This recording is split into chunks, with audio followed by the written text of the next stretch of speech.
네, 제자훈련 오신 분들 환영하고 축복합니다. 이 시간 제가 잠깐 기도하고 오늘 모임 시작하도록 하겠습니다. 기도하겠습니다. 하나님 감사합니다. 오늘 이 시간 함께 모여서 주님의 말씀을 배우고 공부하고 익히고자 합니다. 하나님 우리 가운데 지혜를 주시고 탁월한 지성을 주시기를 간구합니다. 주님 우리의 지식이 우리의 교만으로 드러나는 것이 아니라 하나님 앞에서의 겸손한 마음으로 향할 수 있도록 지혜와 지식을 허락하여 주시옵소서. 주님 우리 가운데 특별히 말씀을 사모하는 마음을 부어주시기를 간구합니다. 하나님의 말씀을 사랑하는 마음을 주시고 말씀이 정말 꿀보다도 송이꿀보다도 달다라는 것을 하나님 우리가 체험적으로 알길 원합니다. 성경에 대해서 체험이 있는 하나님의 백성들 되게 하여 주시옵소서. 무감각한 크리스찬이 아니라 하나님의 말씀에 감각이 열려 있어서 느끼고 맛보고 경험할 수 있기를 원합니다. 성령 하나님 특별히 오늘의 모임 가운데도 역사하여 주시고 인도하여 주시옵소서.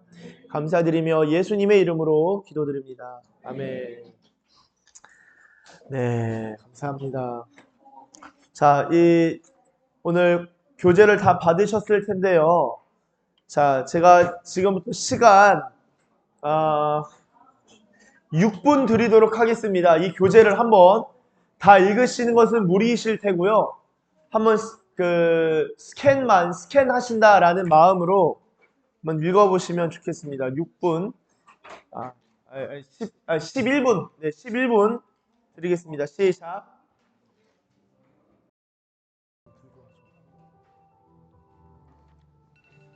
네, 마무리하도록 하겠습니다. 네, 한번 어떻게 읽어보셨나요? 예, 혹시 프린트물 요거 받으시면 될 것 같습니다. 자, 오늘 모세오경 개관입니다. 자, 모세오경 개관인데요. 저희가 성경 초반부에 같이 저희 그 성경 전체 개관할 때 모세오경 짧게 다루긴 했지만 오늘은 비교적 더 좀 자세하게 다루고자 합니다. 자, 1-1 페이지 2페이지 보시면 1-1 구약 성경의 도식화라고 되어 있는데요. 그 안에 있는 문장을 한번 우리 수훈 형제님 한번 읽어주시면 감사하겠습니다. 구약 성경은 모세의 오경과 역사서 그리고 시가서 및 지혜서와 예언서로 구성되어 있습니다. 여기서 오경과 역사서는 이스라엘을 향한 하나님의 행동을 보여주고 있습니다. 예언서는 이스라엘을 향한 하나님의 말씀을 나타내고 있으며 시가서 및 지혜서는 하나님의 행동과 말씀에 대한 이스라엘의 응답을 기록하고 있습니다. 이를 도식화하면 다음과 같습니다. 네, 그 옆에 있는 표를 보시면은 구약 성경이 오경과 역사서는 하나님이 어떻게 일하셨는지, 일을 하시는지, 구원하시는지, 창조하시는지에 대해서 적고 있죠. 예언서는 그것에 대해서 또 하나님의 말씀이 주어지는 것을 볼 수 있고요. 이스라엘은 그러면 하나님의 행동을 경험하고 하나님의 말씀을 들으면은 어떻게 해야 될까요? 응답해야 되죠. 그게 이제 시가서 또는 지혜서로 표현된다라고 할 수 있겠습니다. 자, 1-2의 유대교 구약 성경을 타낙, 이제 많이 들으셔서 아실 것 같아요. 타나크가 유대교 구약 성경이다. 토라, 느비임, 케투빔 혹은 크투빔이라고 합니다. 토라, 느비임, 그 다음에 크투빔이라고 하는데요. 자, 보시면은 율법서가 5권이에요. 자, 이 율법서 모세오경은 구약 유대교나 카톨릭, 정교회, 개신교 다 합쳐서 다 동일합니다. 다 똑같이 동일하게 5권인데 예언서를 보시면 1-3의 예언서가 몇 권이죠? 네, 17권입니다. 자, 그런데 유대교 구약 성경은 8권이에요. 어떻게 8권입니까? 전기 예언서, 후기 예언서 4권이죠. 호세아부터 말라기까지가 12권인데 그것을 합쳐서 한 권으로 표현하고 흥미로운 것은 저기 전기 예언서 보시면은 여호수아, 사사기, 사무엘서, 열왕기서, 수삿, 삼, 왕. 예, 예, 네, 네. 그 저기 보시면은 이 네 가지가 이 예언서로 분류가 됩니다. 왜 이거 역사서 아닌가요? 우리 구약 우리 개신교 성경에서는 이걸 역사서로 분류하거든요. 창출, 레민신, 모세오경, 그다음에 수사 해서 쭉 가서 역사서로 에스라, 느헤미야, 에스더까지 이거 지금 이 역사서로 분류됐는데 왜 여기서는 예언서로 볼 수 있는 건가요? 여호수아가 예언자였나요? 그 어떻게 보면은 이그 예언자라고도 볼 수 있을 것 같아요. 왜냐하면 말씀을 전했으니까요. 사사들도 말씀을 전하고. 그런데 그런 의미에서 예언이라기보다는 이 유대인들이 생각할 때 예언이라는 것은 말씀으로 선포하는 것도 이 예언이지만 하나님의 말씀을 깨닫는 데 있어서 중요한 것은 역사. 그래서 역사를 이해하면은 하나님의 이 디바인 패턴이라고 하잖아요. 디바인 패턴. 그러니까 하나님의 신적 활동, 하나님이 어떻게 역사하시는지를 볼 수 있다. 우리는 그 안에서 예언을 찾아볼 수 있다. 그래서 예언이라는 것을 단순히 우리가 그 구두 음성, 기록된 것이 아니라 역사라는 배경을 가지고 있다. 이런 것들을 많이 고려해 본다면은 여호수아, 사사기, 사무엘서, 그다음에 열왕기서 이러한 것들이 결국에는 다 하나님의 예언을 이해하기 위한 책이다라고 할 수 있는 것이죠. 하나님의 예언을 이해하기 위한 책임을 알 수 있고요. 실제로 여기에 예언자들이 계속적으로 등장하는 것을 알 수 있습니다. 이게 예언서예요. 자, 그럼 성문서에 보면 괄호의 답이 무엇인가요? 네, 잠언입니다. 자, 잠언이 욥기 다음에 잠언 다음에 그 다음에 어떤 게 나와 있죠? 유대교 구약 성경에 잠언 다음에 뭐가 있어요?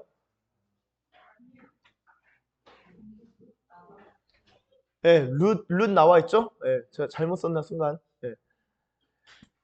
이 구조를 한번 보세요.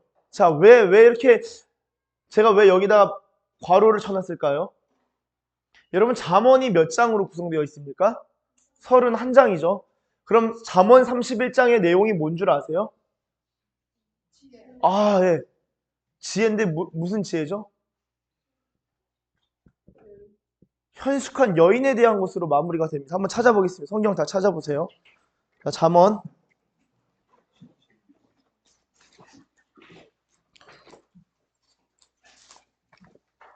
31장.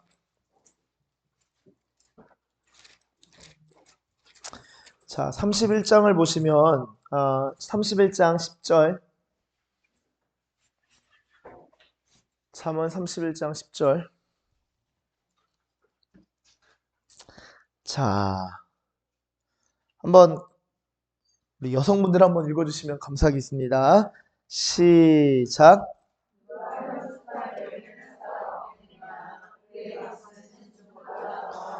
네, 이 잠언 31장이 잠언 자체가 지혜에 대해서 이야기하다가 잠언의 마무리가 여성에 대한 것으로 마무리합니다. 지혜 있는 여성에 대해서 이야기를 해요. 자, 이 여성의 특징이 쭉쭉쭉쭉쭉쭉 나오는데 이 사람의 특징 중에 가장 큰 특징이 무엇이냐면요. 자, 29절 덕행 있는 여자가 많으나 그대는 모든 여자보다 뛰어나다 하느니라. 30절 한번 또 우리 여성분들 읽어주시고 31절은 다 함께 읽겠습니다. 시작.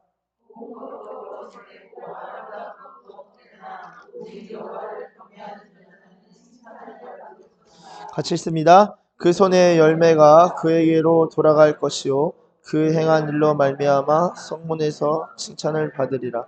아멘. 자, 이 지혜로운 여인의 특징이 뭡니까? 가장 중요한 특징이 뭐예요? 여호와를 경외하는 여인입니다. 그런 여인에게는 열매가 돌아가고 성문에서 칭찬을 받는다. 라고 나오는데요. 자, 보세요. 잠언 31장이 현숙한 여인으로 끝나요. 그럼 이 사람은 어떤 사람인데? 그거에 대한 실질적인 모델이 룻입니다. 룻. 그러니까 룻기를 딱 읽으면은 야, 이 사람 현명한 여인이네, 지혜로운 여인이네 알 수 있는 거예요. 한번 룻기 한번 가볼까요? 그러면은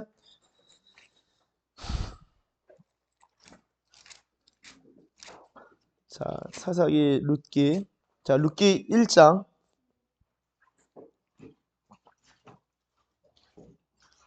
1장 15절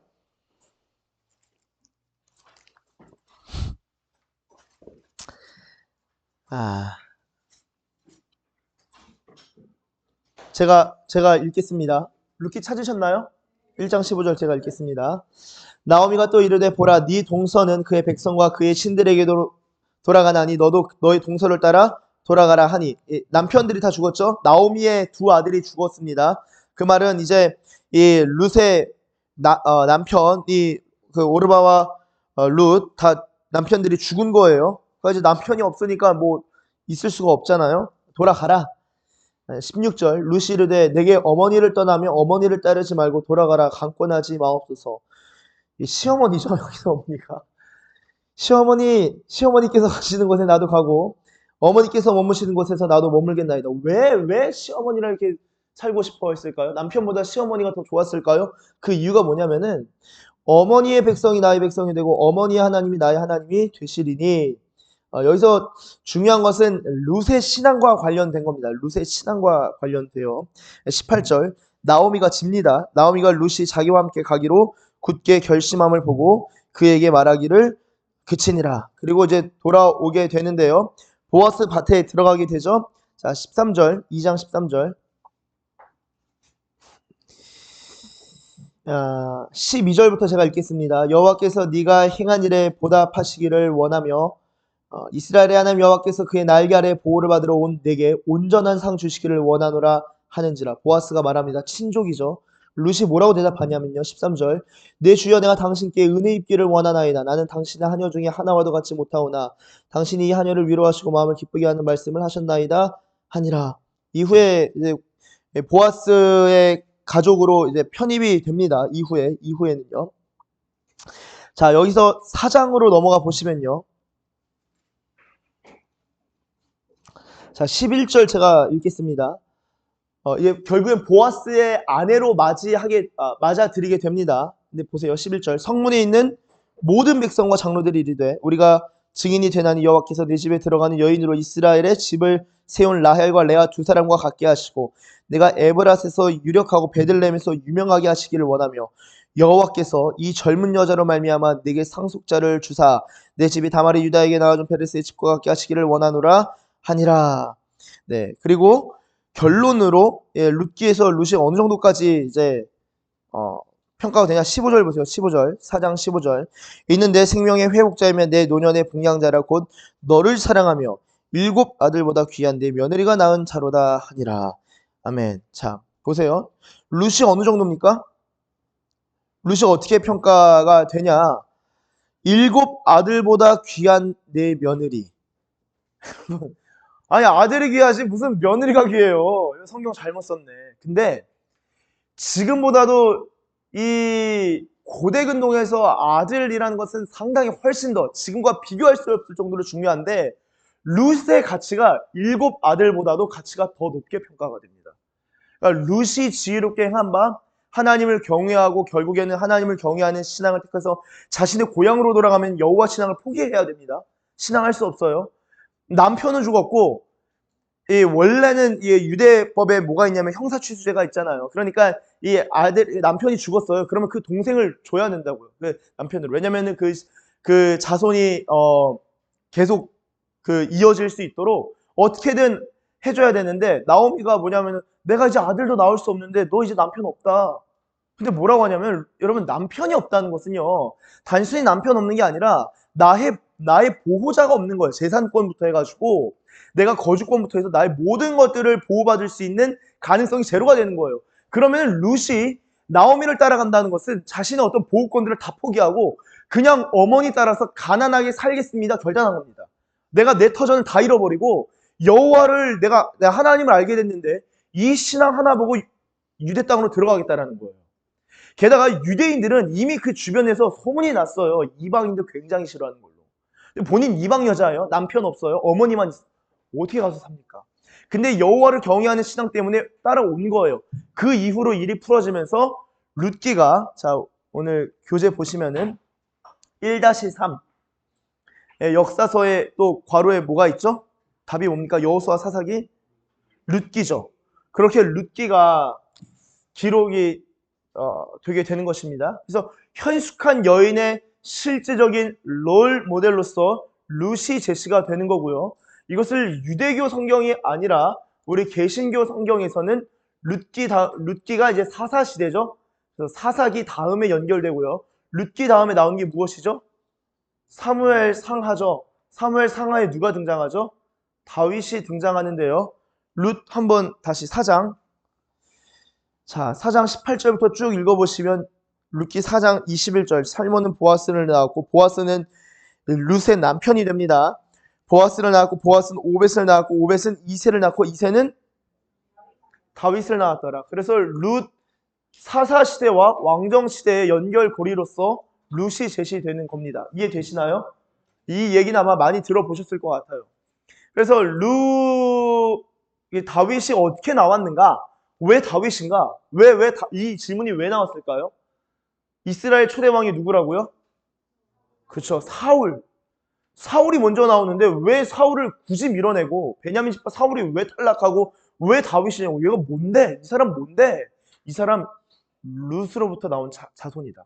이게 연결고리가 그렇게 됩니다. 그래서 룻기가 사무엘상 앞에 나온 것이 또 신학적으로 그 다음에 시간의 흐름 연대기적으로 중요한 것이고요. 그러나 유대교에서는 지혜로운 여인으로서 룻이 제시가 된다. 잠언 이후에 이거 확인하시면 되겠습니다. 다섯 두루마리는 그 각주 2번 나중에 확인해 보시면 되겠고요. 그리고 흥미로운 거 하나 말씀드리면 각주 2번 보시면은 1, 2차 성전 파괴일인 아비벌 9일, 이게 아비벌이 유대력으로 5월입니다. 1차 성전 파괴가 주 전 586년이고 2차 성전 파괴가 주 후 70년인데 이 5월 9일로서 날짜가 동일하다라는 유대교 내적 그 믿음이 있어요. 이게 사실로 확인하기는 어렵겠습니다만 유대인들은 그렇게 믿는 구석이 있습니다. 자, 그리고 우리 1-3에 개신고 구약 성경 보시면은 히브리서 성경의 답은 목록과 헬라어 성경의 순서를 차용했다 라는 것 하나 보시면 되겠고요. 요거 잠깐 제가 설명하도록 하겠습니다. 잠깐 설명할게요. 자, 히브리어 성경이 주후 90년에 얌니아 회의에서 구약 정경 목록을 확정합니다. 그때 확정하는 기준 중에 하나가 여러분 이 AD 90년 전이면은 어떤 시대냐면은 헬레니즘 시대, 헬레니즘. 그러니까 이 대부분 세상 사람들이 다 헬라어 썼다고 해요. 헬라어 썼기 때문에 유대인들이라 할지라도 헬라어를 쓰면서 히브리어로 성경 읽는 게 어려워진 거예요. 쉽게 말해서 지금 한자 읽는 거 이렇게 뭐 다 읽으시는 분 계시겠지만 좀 쉽진 않죠. 심지어 지금 우리의 수준으로 조선시대의 책을 읽는다? 불가능합니다. 어렵습니다. 그러니까 마찬가지로 이 언어가 헬라어를 쓰는데 히브리어 성경 읽으니까 어려워서 어떤 일을 했냐? 히브리어 성경이 있었어요. 근데 여기서 헬라어로 번역을 합니다. 그쵸? 번역을 하면서 당시에 정경으로 받아들인 여기 목록에는 없고 여기에만 있는 부분들이 있었어요. 근데 이 AD 90년 이 즈음 시기에서 사람들이 여기에서 있는 A라는 사람이 이것도 성경이야. B라는 사람이 이것도 성경인 것 같은데 C라는 사람이 본인이 써놓고서는 이거 주님의 말씀이야. 이거 잘 지켜야 돼. 그냥 온데 간데 막 그냥 여러 군데에서 다 성경이라고 하니까 어떻게 됩니까? 이거 진짜 성경이 뭐야? 이 확정할 필요성을 느낀 거예요. 그래서 결국에 유대교에서 AD 90년에 얌니아 회의에서 구약 정경 목록을 확정하게 됩니다. 이때 기준 중에 하나가 뭐냐?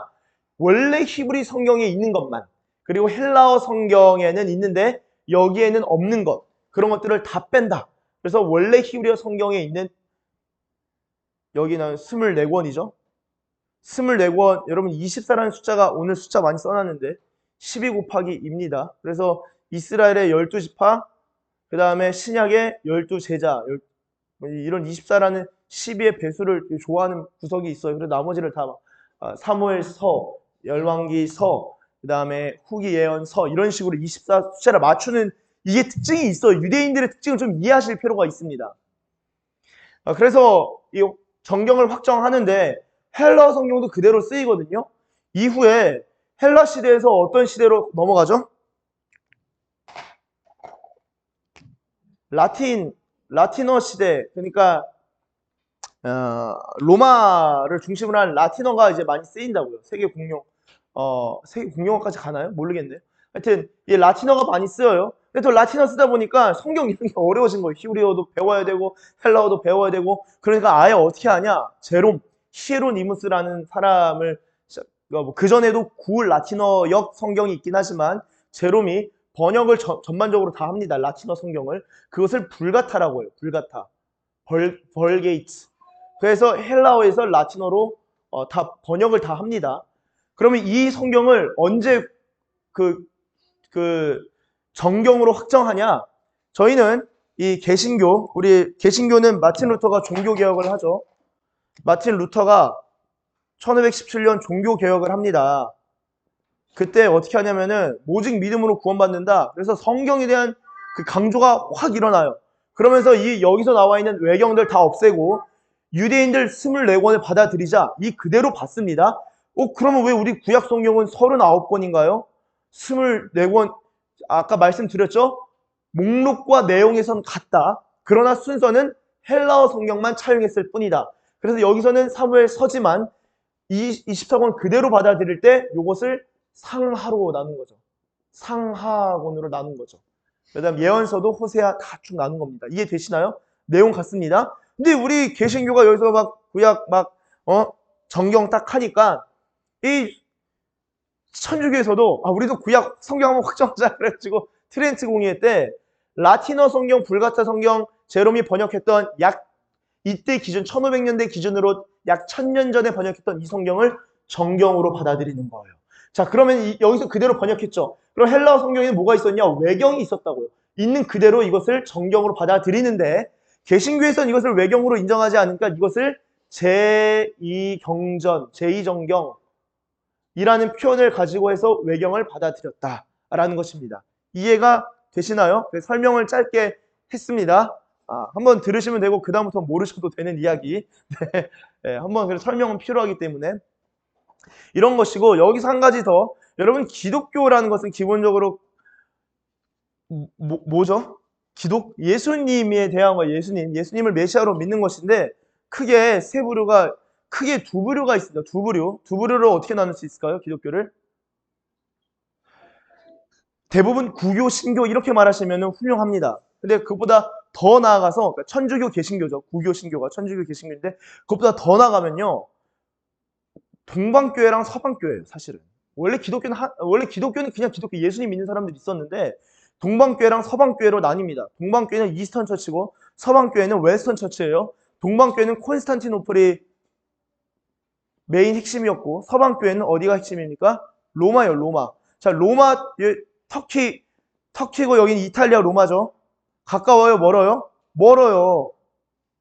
뭔데 문제는 뭐냐? 멀어도 줌 키고 그냥 인사하고 회의하면 되는데 문제가 뭐냐? 언어가 달라요. 언어가 달라요.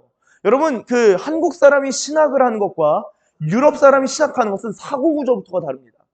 독일어를 열심히 공부하면 머리가 좋아진대요. 독일 사람들은 그 구조 자체가 이미 아주 논리적인 사고를 한대요. 왜 영국이나 유럽에서 보딩스쿨 이런 데서 왜 라틴어를 그렇게 공부시킬까요?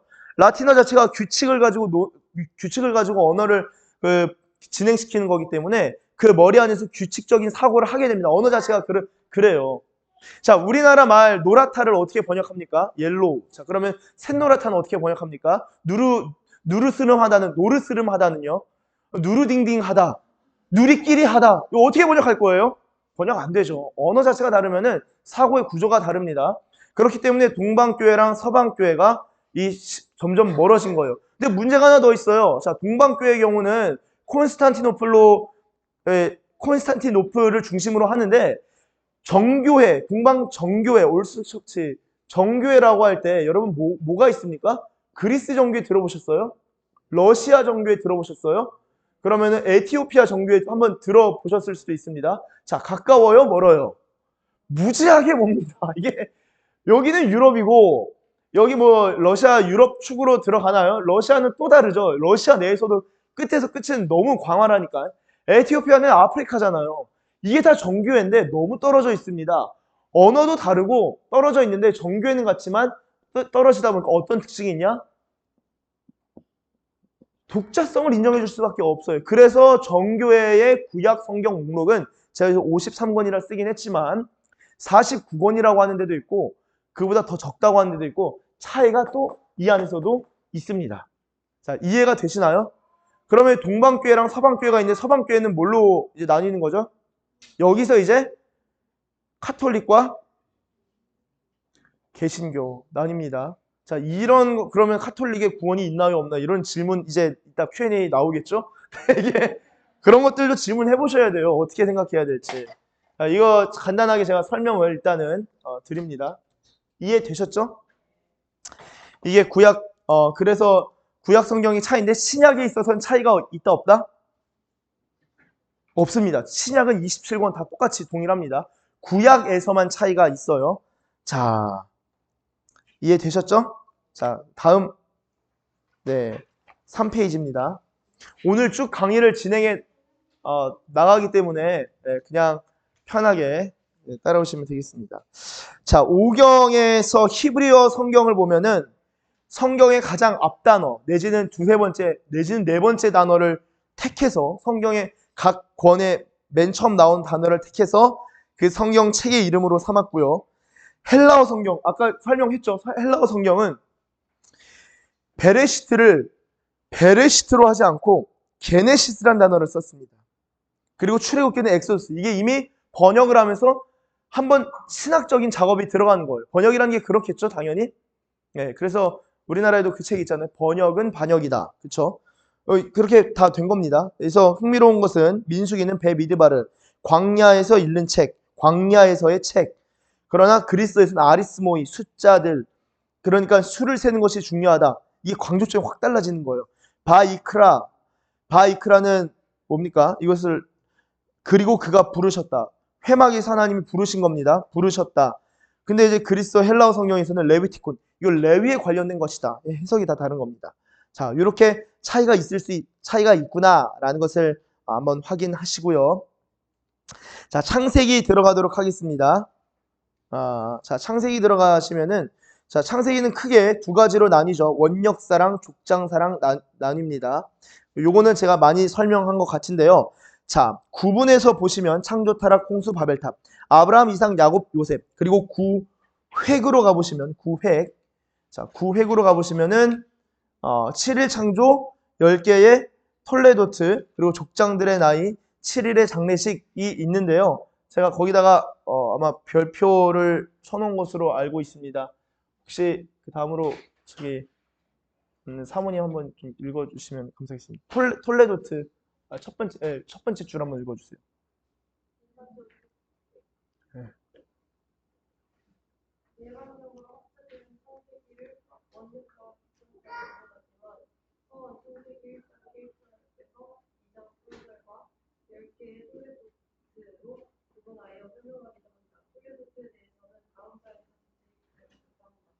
예, 감사합니다.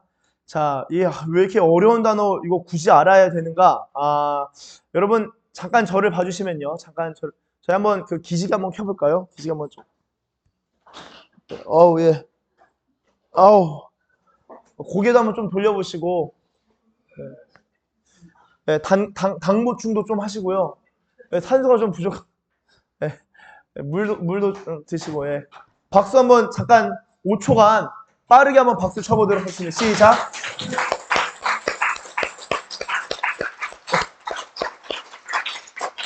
예, 감사합니다.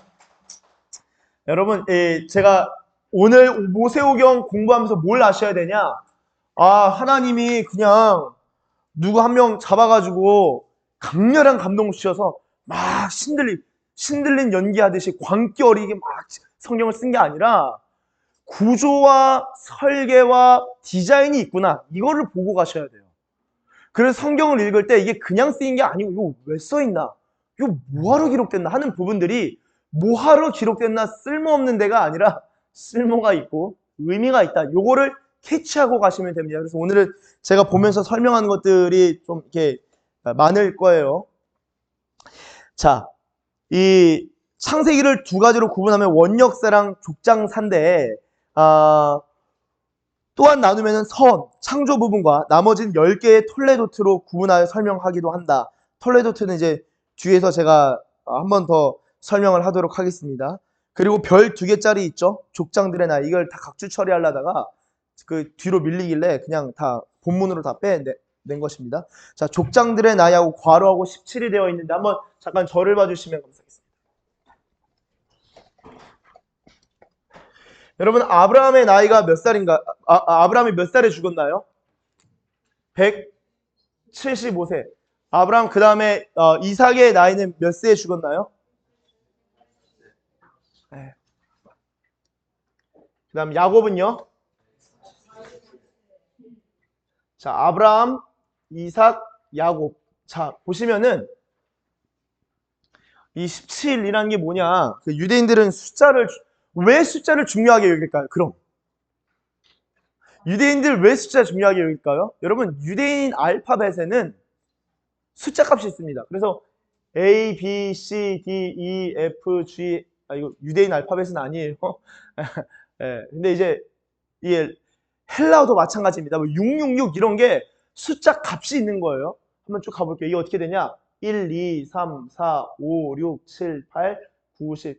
A, B, C, D, E, F, G, H, I, J, K, L. 쭉 간다고 하면은 1, 2, 3, 4, 5, 6, 7, 8, 9, 10. 그 다음에 뭘까요? 20, 30, 40, 50, 60, 70, 80, 90, 100. 그 다음 어떻게 될까요? 200, 300 가는 겁니다. 그래서 알파벳 뭐 예를 들어 내 이름은 김삼수. 죄송합니다. 죄송합니다. 예, 죄송합니다.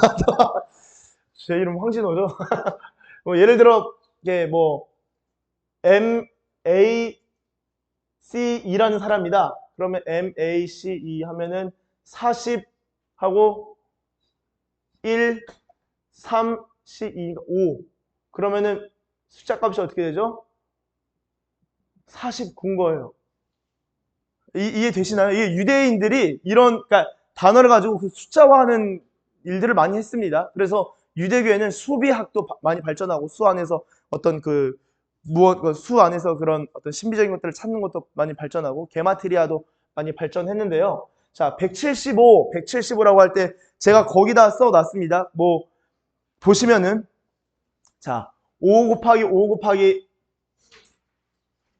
7, 6 곱하기 6 곱하기 5, 그 다음에 7 곱하기 7 곱하기 3. 자, 보세요. 이게 1씩 차이가 있죠? 그리고 여기서는 마이너스 2씩 떨어집니다. 이거를 곱한 값이 요거예요. 이게 무슨 17이냐? 왜 17일까요? 눈치를 채셔서 아시겠지만 요거를 이제 더하시면은 17. 6 더하기 6 더하기 5는 17. 7 더하기 3은 17입니다. 17로 다 떨어지는 거예요. 그래서 이런 수의 이런 균형들이 유대인들이 할 게 없었나 봐요. 네. 근데 이런 게 너무 많이 발견돼요. 자, 그러면 17이라는 게 왜 중요하냐? 왜 중요합니까?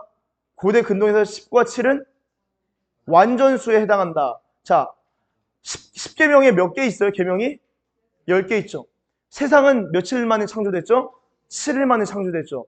완전수가 17로 보는데요. 제가 거기다 추가로 막 해놓은 거예요. 자, 예수님께서 요한복음 21장 11절에 그 베드로 이제 막 얘기하시다가 이제 베드로 금을 했는데 물고기를 잡으니까 몇 마리더라? 153마리. 이것도 17의 9배수일 겁니다. 3 곱하기 3. 그리고 이것은 1 더하기 2 더하기 3 더하기 4 더하기 5, 6, 7, 8 쭉쭉쭉쭉 16, 17을 다 더하면은 뭐 수열해서 18 곱하기 뭐 블라블라 하면은 153이 또 나와요. 이 17과 관련되어 있습니다. 너무 재밌죠? 그러면은 153마리를 잡았다는 건 뭐예요? 큰 물고기 153마리 잡았다는 건 뭐예요? 완전하게 잡았다. 충분하게 잡았다.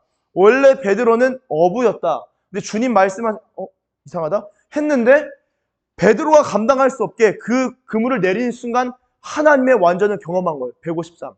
그러니까 이 17의 배수를 경험한 겁니다. 자, 성경에서 가장 오래 산 사람이 누구죠? 몇 살 살았습니까? 969세. 17에 57배수예요. 17에 57배수. 17입니다. 아시겠지만 이미 알파벳에 10 하는 순간 이미 배수로 가요. 그래서 성경 몇 권? 구약 히브리어 성경이 몇 권이라고요? 24권. 이거는 몇의 배수예요? 12의 배수죠. 그럼 48이라는 숫자 중요할까요? 안 중요할까요? 여기 나올 수 있죠. 충분히 나올 수 있죠. 그러면은 12의 5배수면 어떻게 되나요? 60. 그 다음은 어떻게 되죠? 72도 있습니다. 그리고 10의 배수도 당연히 나오고요. 그리고 14만 4천. 이거는 뭐예요? 요한계시록에? 신천지가 14만 4천 되면은 예수님 모시고 막 승천하고 막 인생 삶 다 끝난다. 우린 14만 4천만 모으면 된다. 이거 어떻게 되는 거죠? 네, 그쵸. 다 이거 잘 아시겠지만 12 곱하기 12 곱하기 1000. 1000은 어떻게 되죠? 10에 3배 세제곱이죠? 12 곱하기 12 곱하기. 그러니까 이게 14만 4천 명이라는 것은 완전수가 들어간다라는 의미지. 14만 3,999. 명예의 전당 마지막 14만 4천. 이게 아니라는 거예요. 예, 그런 게 아닙니다. 의미가 있다는 거예요. 666도 나중에 요한계시록 할 때 나오겠지만 네로의 수입니다. 네로의 수. 네로의 이름을 헬라어로 네로의 이름을 딱 한 다음에 숫자를 더하면은 공교롭게도 네로의 이름값은 666이에요. 그래서 아니 고난의 시기에 야 우리나라 그 대통령 그냥 군인이 이렇게 하면 그냥 위험하죠. 근데 그때는 그리스도인들에 대해서 막 악에 바친 시기인데 진짜 이거 진짜 이 황제 진짜 우리가 그냥 가서 어떻게 말 못하는 거예요. 그럼 돌려 말해야겠죠. 그러니까 666 이렇게 할 때 다들 네로네. 근데 당시 요한계시록의 배경은 네로 황제가 아니었다. 요한계시록 개관할 때 알려드릴게요. 예. 네로를 배경으로 하지 않습니다. 도미티아누스를 배경으로 해요. 아니야, 얘기해 드릴게요. 도미티아누스의 별명이 네로가 부활했다. 도미티아누스 딱 보는 순간 이 사람 네로의 부활 가설이 있었어요, 당시에. 그래서 도미티아누스를 딱 보면 사람들이 저 사람은 네로가 다시 환생했구나. 그래서 도미티아누스를 네로라는 별명을 붙였습니다. 그래서 666이 도미티아누스를 이야기할 가능성이 상당히 높다. 대부분 이렇게 해석을 합니다. 이게 성경에 다 숫자가 있는 거예요. 그리고 또 뭐가 있죠? 제가 또 모세 다윗 아주 중요한 인물인데 다윗 몇 살이죠?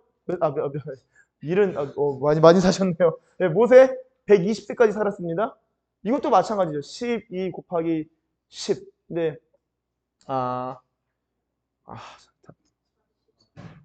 3 곱하기 4. 그쵸? 곱하기 10. 이거는 3 더하기 4 곱하기 10. 70, 120. 그쵸? 이것도 다 이런 의미가 있다. 네. 요 플러스하고 마이너스 2 떨어지는 것처럼. 이런 것들이 유대인들은 이걸 숫자 딱 보는 순간 이미 배수를 가지고 많이 놀고 있기 때문에 저희도 9구단 외우면은 3, 6에 18 이렇게 나오잖아요. 근데 이게 만약에 미국 사람들한테 물으면 3, 6에 36 두요? 오늘 죄송해요. 여러 가지로 우리 다 함께 피곤한가 봐요. 그러니까 이게 다르다고요. 저희는 나오잖아요, 이게. 그러니까 유대인들도 이런 숫자들이 안에서 개념을 가지고 놀고 있는 것들이 나올 수 있다. 이런 배경이 있다라는 것을 설명해 드립니다. 네. 자, 혹시 빨리 지금 진도가 급해가지고 자, 요셉은 나중에 한번 보시면 좋겠고요. 제가 그 페이지 4 별 2개 지금 넘어간 거죠. 숫자와 관련하여 찾으셨나요? 제가 읽겠습니다. 숫자와 관련하여 창세기에 대해서 좀 더 살펴보면 요셉은 17세 나이에 애굽에 들어갔습니다. 17세. 그리고 야곱은 애굽에 들어가서 17년 삽니다. 재밌죠? 아울러 70과 관련해서는 데라가 70세에 아브라함을 낳습니다. 믿음의 조상. 야곱이 애굽에 들어갈 때 자손이 70명입니다. 그리고 애굽은 야곱의 죽음을 70일간 애도하였고 야곱의 죽음에 대해 아들 요셉은 7일간 장례식을 진행합니다. 참고로 요셉은 110세 살았는데 이것도 5의 배수, 6의 배수, 7의 배수. 예. 재밌죠? 예, 이런 거를 설교를 하긴 좀 그렇잖아요. 예, 예, 여기 오셔서 한번 들어보시고 가시는 거죠. 자, 요런 부분들이 성경에 있기 때문에 창세기를 볼 때 7일 창조를 시작했는데 7일 장례식으로 마무리된다. 그럴 때 어떤 완결성을 느끼지 않았을까? 유대인들이 창세기를 읽으면서 그랬을 거라고 볼 수 있겠습니다. 자, 별 3개는 뭡니까? 땡땡땡 점 3개 교호 구조. 교호 구조가 뭡니까? 번갈아 가면서 나타난다라는 거예요. 그래서 이렇게 써놓으면 이해가 안 되시니까 제가 그냥 이것도 짧게만 이야기를 하면은 지금 잘 따라하고 계신가요? 아유, 쌤, 저 때문에 너무 네, 서로가 고생 많죠. 교호 구조가 A, B, C, D, A, B, C, D입니다. 아담의 얘기가 나오고 노아의 얘기 나오면은 여기는 새 시작, 여기도 뭐 새로운 시작일 수 있고요. 어, 타락 때문에 뭐가 생기죠? 벌거벗죠? 벌거벗음. 이것도 포도주, 이거는 선악과죠. 포도주로 말미암아 취해서 벌거벗죠? 심판이 있어요, 추방. 심판, 에덴 심판이 있어요. 이때 심판이 있죠. 어떤 심판이죠? 노아할 때는 홍수 심판이 있어요.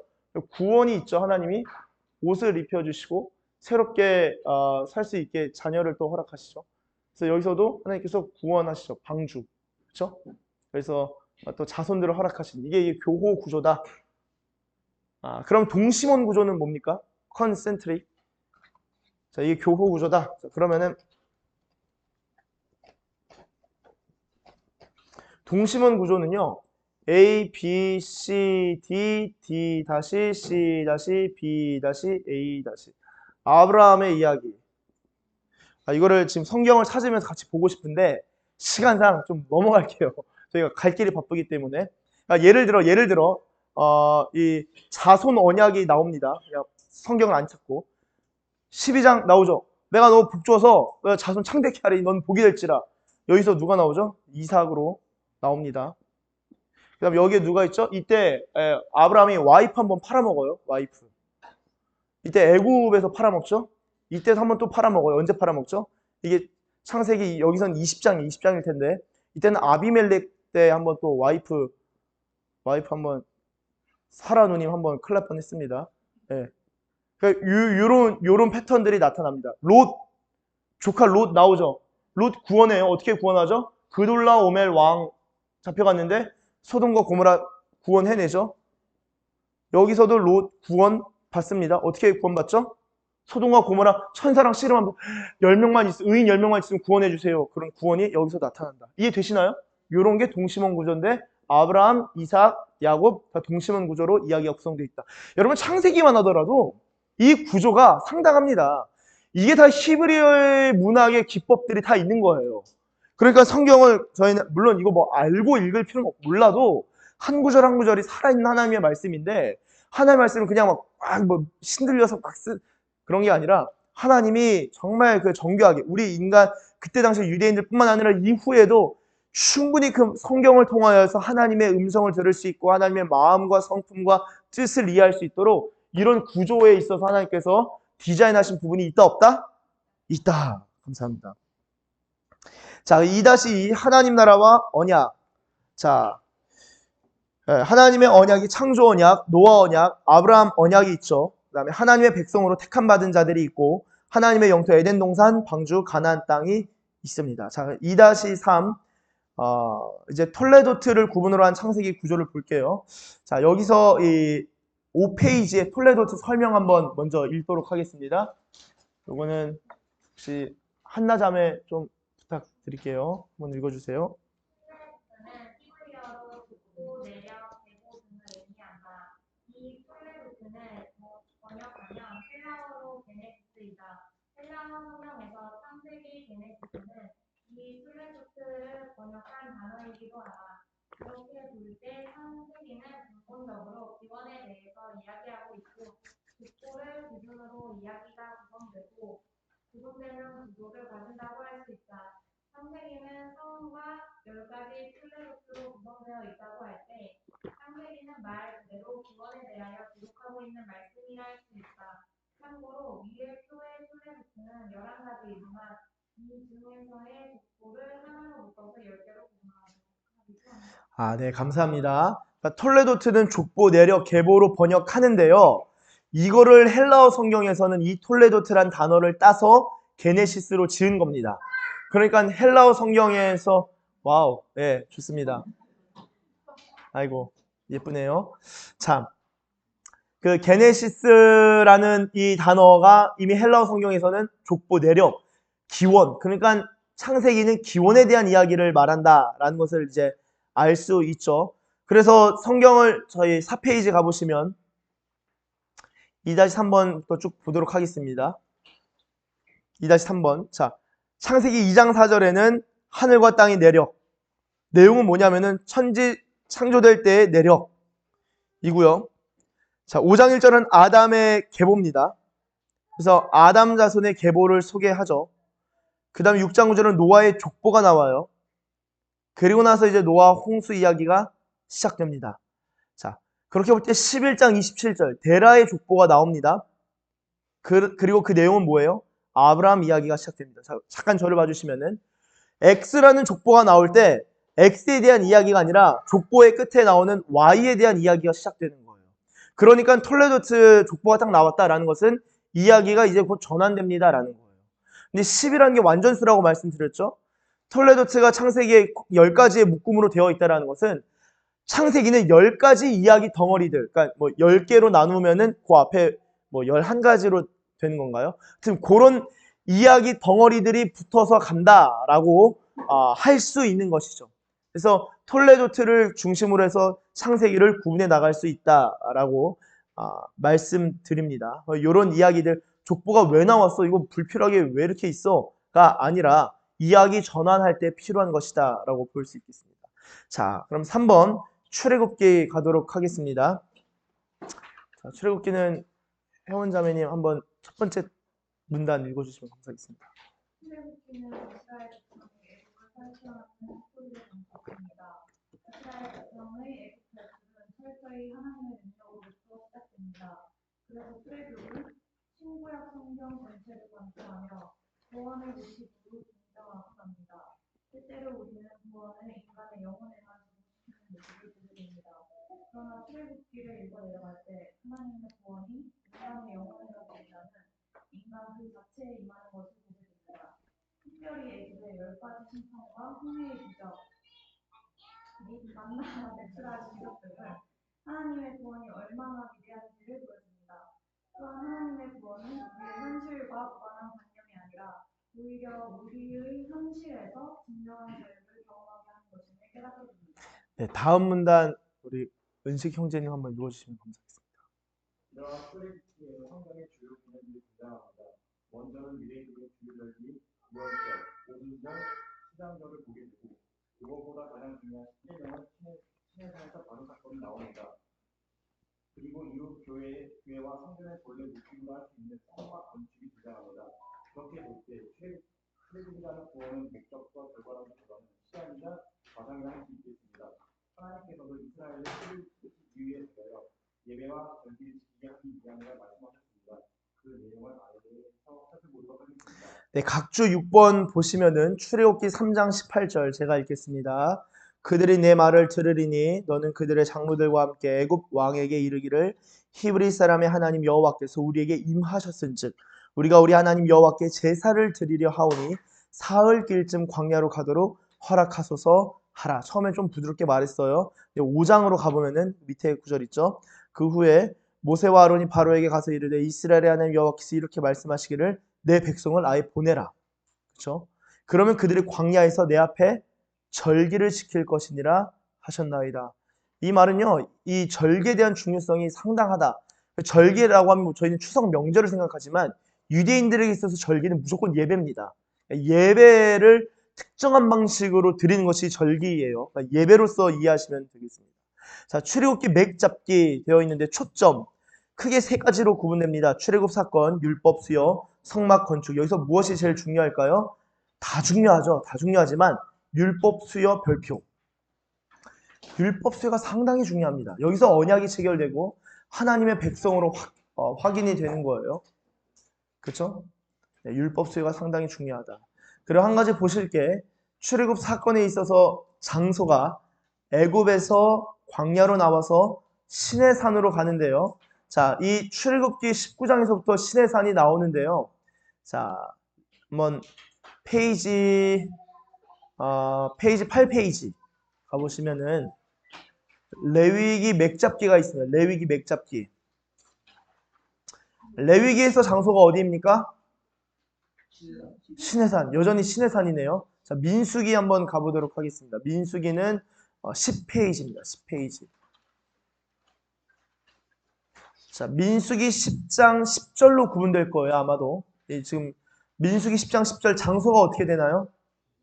시내산. 자, 그러면은 출애굽기부터 레위기를 지나 민수기까지 같은 장소에 계속 머물고 있는 겁니다.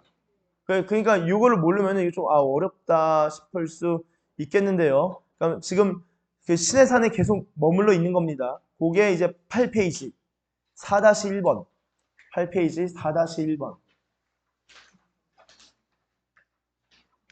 출애굽기 레위기 민수기가 시내산 언약 그리고 시내산 광야에 머물러 있다라는 것을 볼 수 있습니다. 그래서 이 법이 막 수여되는 부분들은 시내산에 머물면서 하나님의 말씀을 계속 듣는 상황이다라고 이해하시면 되겠습니다. 자, 그럼 다시 돌아가서 3-1번으로 5페이지에 3-1번. 여러분 출애굽 이후에 광야에서 2달 있고요. 2달 이후에 바로 시내산 들어갑니다. 그렇죠? 그래서 광야와 시내산을 합치면 총 몇 개월이죠? 12개월 1년입니다. 그러니까 1년 안에 있었던 사건들이 기록된 게 출애굽기의 85%를 차지하는 거예요. 그러니까 이 말씀과 이런 계시들이 임하는 것이 중점이다라는 것을 알 수 있겠습니다. 3-2 6페이지로 넘어가도록 하겠습니다. 네, 저희 또 별표가 있는데요. 한번 김광동 지사님 한번 읽어주시면 감사하겠습니다. 이집트의 파라오는 부탁드리겠습니다. 이집트의 파라오는 태양신 라의 현신이다. 파라오는 그 자체로 신의 아들로 여겼다. 이 사실을 고려할 때 이집트의 9에서 10번째 재앙은 10가지 심판의 하이라이트에 해당한다. 파라오의 입장에서 9번째 심판은 자신의 신적 권위의 기원이 되는 태양신 라의 심판을 의미하는 것이고 10번째 심판은 자신의 신적 권위의 상속자인 자신의 장자가 죽는 것을 의미하기 때문이다. 참고로 출애굽기에서는 이 심판을 위해 표와 같이 각 신들과 연관짓지는 않는다. 그러나 출애굽기 12장 27절을 고려해 볼 때 10가지 재앙 심판은 이집트의 모든 신에 대한 심판임을 분명히 알 수 있다. 감사합니다. 우리 각주 7번 밑에 있죠. 6페이지 맨 밑에 제가 읽겠습니다. 출애굽기 12장 12절. 내가 그 밤에 애굽 땅에 두루 다니며 사람이나 짐승을 막론하고 애굽 땅에 있는 모든 처음 난 것을 다치고 애굽의 모든 신을 내가 심판하리라. 나는 여호와라.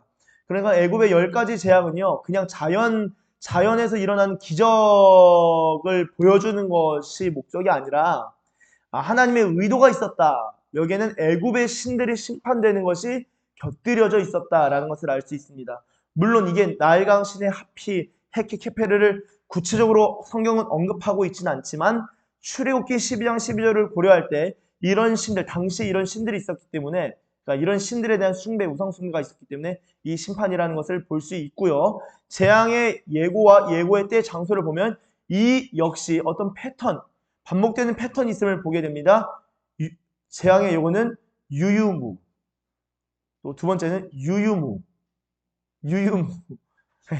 10번째를 하이라이트라고 칠 때 대부분 이제 마지막에 그 부록 이런 것들은 이제 제외하고 보기도 합니다. 자, 잠깐만 저를 봐주시면은 이런 그 하나님이 며칠간 창조하셨나요? 이 세상을 7일간 창조하셨죠. 그러면 1, 2, 3, 4, 5, 6, 7인데 7번째 날은 안식하셨습니다. 창조의 완성이에요. 그래서 요거를 연결할 때 이렇게 연결하기도 합니다. 이렇게 연결하기도 합니다. 이렇게 연결해서 이해를 하는데요. 빛, 그 다음에 궁창, 그 다음에 땅, 자, 빛 하니까 네 번째 날은 뭘 짓죠? 해달별 창조하죠. 자, 다섯째 날은 궁창이니까 바다의 생물. 하늘의 새와 바다의 생물. 여섯 번째 날, 세 번째 날이 땅을 안 보이시죠? 세 번째 날 땅 창조가 있으니까 여섯 번째 날 이으면은 이때 뭐가 창조되죠? 동물과 사람. 이거 연결이 됩니다. 이런 구조가 유대인들은 이게 구조가 다 있을까요, 없을까요? 당연히 있어요. 근데 저희는 이방인이잖아요. 없는 겁니다. 없어요. 그래서 이런 애굽 심판 같은 경우도 이게 세 가지로 묶여가지고 이 패턴이 이루어지는 것을 볼 수 있어요. 그래서 재앙이 예고가 있었고 예고 없었고 있었고 없었고 예고의 때 장소도 아침 강가였고 없고 아침 강가였고 없고 이게 쭉 진행되는 것을 볼 수 있겠습니다. 자, 다음으로 3-3 자기 백성을 거룩하게 하신 하나님, 율법의 주인이신 하나님. 우리 이보영 집사님 한번 읽어주시면 감사하겠습니다. 그 점 땡땡 2개 출애굽을 경험한 출애굽을 경험한 하나님의 백성은 이후 율법을 수여받는다. 이는 구원 이후 말씀으로 살아가는 삶을 의미한다고 볼 수 있다. 성경은 구속, 거룩, 칭의 성화, 믿음, 행함이 분리할 수 없는 개념임을 계속적으로 보여준다. 그리스도인에게 거룩은 삶의 방식이다. 그리스도인의 윤리와 거룩에서의 실패에 대해 세상은 저 사람 진짜 믿는 사람 맞아? 라고 질문한다. 또한 그리스도인들은 저 사람 진짜 구원받은 거 맞아? 라고 사람들이 질문하는 것에 대해 생각해볼 필요가 있다. 예, 제 이겁니다. 아니, 저희가 실수하고 넘어질 수 있죠. 그런데 사람들이 이렇게 질문한다는 거예요. 저 사람 진짜 교회 다닌 사람 맞아? 저 사람 믿는 사람 맞아? 우리의 행실에 대해서 뭐라고 질문하냐면은 저 사람 행실이 왜 그래도 있지만 저 사람 믿는 사람 맞아? 그리고 교회 안에서 어떤 분이 심각한 중대한 죄를 저질러요? 그럼 뭐라고 질문합니까? 저 사람 진짜 구원받은 거 맞아? 행실인데 구원과 연결시키는 거예요. 언제 우리의 행실이 구원과 연결됩니까?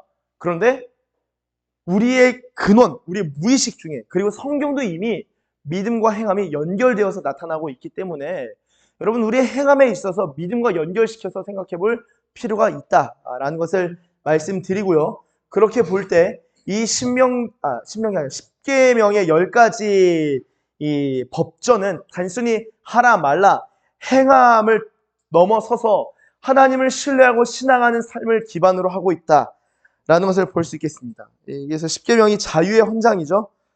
10가지를 쭉 10가지가 쭉 적혀 있고요. 예수님은 이것을 하나님 사랑, 이웃 사랑으로 구분해 놓으셨다라고 할 수 있겠습니다.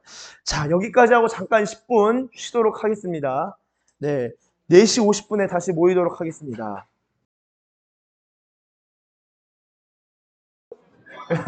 저희 계속해서 진행하도록 하겠습니다. 실페이지에 3-4-1 성막의 구조입니다. 먼저 첫 번째 그림은 좀 이렇게 또렷해가지고 제가 넣었고요. 나중에 구글에 성막의 구조 치시면은 진짜 많은 그림과 구조 사진이 나오는데 대부분 다 성경에서 말하는 것과 틀립니다. 근데 가장 정확한 구조로 표현한 게 뭐냐? 제가 볼 땐 3-4-2의 성막의 구조. 이분이 만드신 건지 어디서 가지고 오신 건지 모르겠는데 이분이 고대 근동 공부를 하셨어요. 시카고에서. 그래서 하신 구약학 교수님이신데 자 보시면은 이 구조를 제가 계속 말씀드렸지만 전에 제가 그 개관할 때 이 지성소 이야기 성소 이야기 잠깐 했지만 그때 제가 정확하게 그린 게 아닙니다.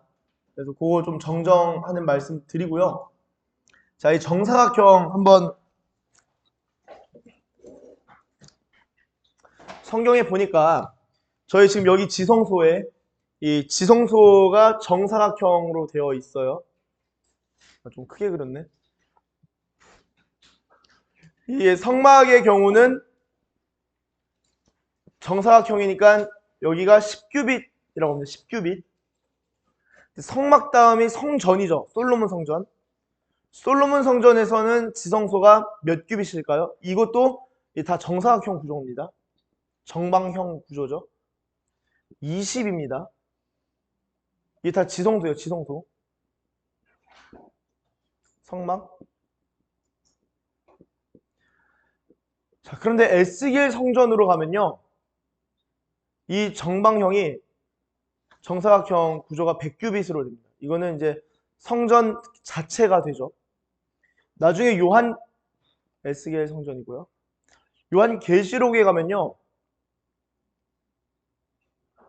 새 예루살렘 성 자체가 12,000 스타디온이죠.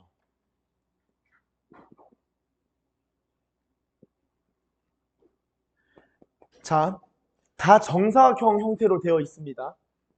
잘 보시면은 성막 당시에 이 출애굽기 성막 당시의 지성소는 이게 10규빗. 근데 이게 왜 중요하냐? 이게 지성소라고 생각하실 때 정사각형 딱 하는 순간 사람들은 이 하나님이 거하시는 곳 지성소를 생각하는 뭐 정사각형만 보면은 지성소를 생각하는 것은 아니지만 지성소를 떠올린다면 정사각형을 떠올리는 거예요. 자, 지성소가 정사각형인데 이후에 솔로몬 성전 때는 이 크기가 커집니다. 그리고 나중에는 지성소가 아니라 성전 자체에 정사각형 구조가 들어서고요.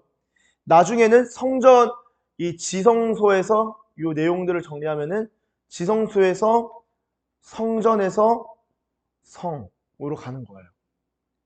그리고 크기가 점점 확장되는 것을 볼 수 있죠. 이 말은 하나님의 임재의 범위가 점차 늘어난다라고도 이해해 볼 수 있겠습니다. 원래 하나님은 지성소에 계셔야 되는데 계시록에 가면은 새 예루살렘 성 그 자체에 거하고 계신다는 거예요. 그러니까 예루살렘에 들어간다라고 할 때 예루살렘에 들어가서도 지성소 들어가야지가 아니라 예루살렘 성만 딱 들어가면은 지성소에 누렸던 하나님의 강력한 임재와 하나님과의 동행함이 예루살렘 성 안에서 이미 이루어진다. 하나님의 백성이라면 다 경험하게 되어 있다. 그래서 이게 확장되는 것, 커지는 것을 볼 수 있습니다. 네, 이게 지성소 크기가 10규빗이에요. 보시면 성막 구조도 아시겠지만 그래서 여기에는 번제단이 있고 여기에는 법궤가 있죠. 보시면은 이게 100규빗으로 되어 있어요. 100규빗. 그럼 이게 50규빗이겠죠? 50규빗인데 이것을 5개로 나눌 때 이거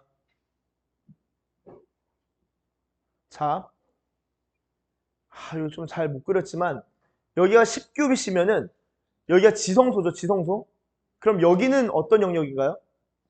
성소죠. 성소. 성소는 몇 규빗이죠? 20규빗. 그럼 50에서 30 빼면은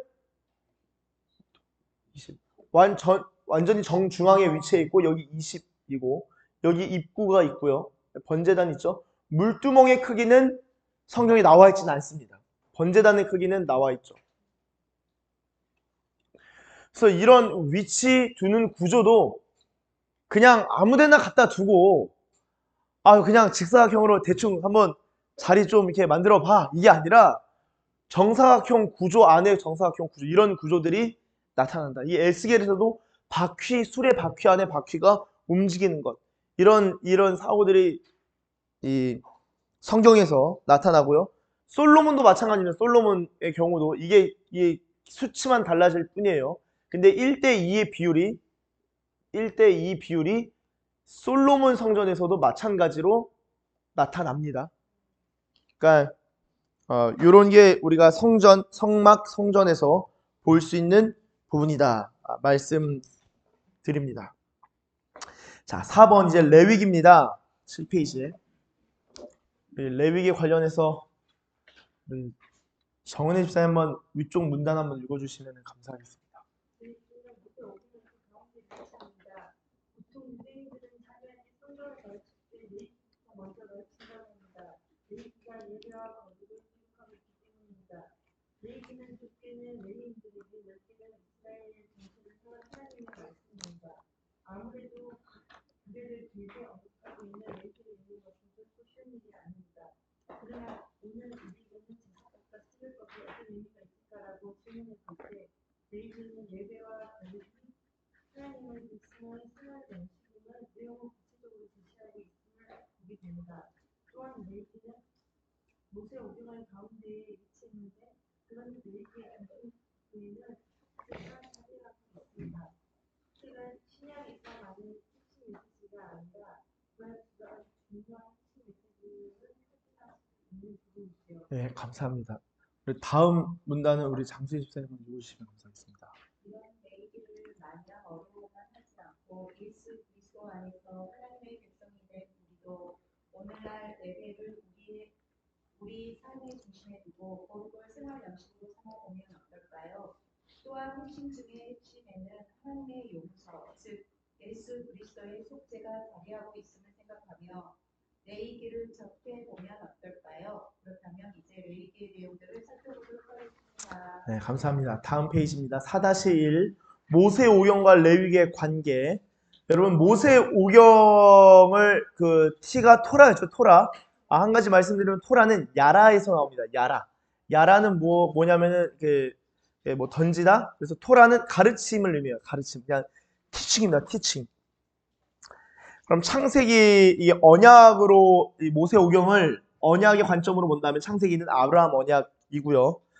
출애굽기 레위기 민수기는 시내산 언약, 모세 언약이고요. 그리고 신명기는 모압 언약입니다. 그리고 레위기에 있어서는 이제 출애굽기부터 민수기까지 그 시내산에 머물면서 말씀을 받는 것, 법을 받는 것입니다. 장소로는 시내산 그리고 광야고요. 자, 그럼 하나님 나라의 진행을 보도록 하겠습니다. 제가 다 괄호를 해놨는데요. 창세기는 백성의 선택입니다. 선택. 아브라함을 택하셨죠. 그리고 야곱을 택하셔서 12지파를 만드십니다. 출애굽기는 백성의 구속을 보여주시죠. 구원이 뭔지. 레위기는 백성의 성결. 그리고 민수기는 백성의 인도. 그쵸. 광야에서 인도하시는 겁니다. 신명기는 백성을 교훈하는 것입니다. 이게 하나님 나라 백성 그리고 하나님 나라의 관점으로 보면 이런 키워드들이 있다. 제가 이거 말씀 하나 드리자면 제가 자료 출처를 맨 앞장에다 다 적어놨습니다. 나중에 보시면 되고 대부분은 이 바이블 클래스 창세기를 참고해서 표를 다 가지고 온 거고요. 그 외의 것들은 제가 괄호를 다 괄호해서 뭐 강, 차, 그 다음에 민 한 거는 이제 다 그 저자의 성을 따가지고 거기서 그냥 표를 가져왔다라고 써 놓은 것입니다. 그래서 줄글 쓴 건 이제 제가 또 대부분 쓴 거고요. 말씀드렸고 그리고 레위기의 맥잡기에 가보도록 하겠습니다. 맥잡기.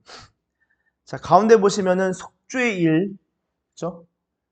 빈칸에 괄호에 속죄일이 있고요.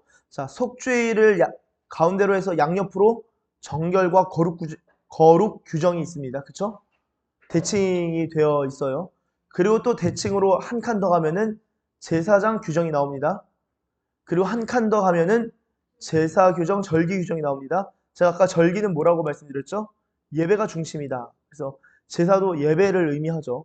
이렇게 대칭 구조를 확인할 수 있다. 그리고 마지막에는 축복과 저주, 헌물과 서원 부분이 나오는 것이고요. 레위기 19장 2절 한번 잠깐 찾아서 같이 읽어보도록 하겠습니다.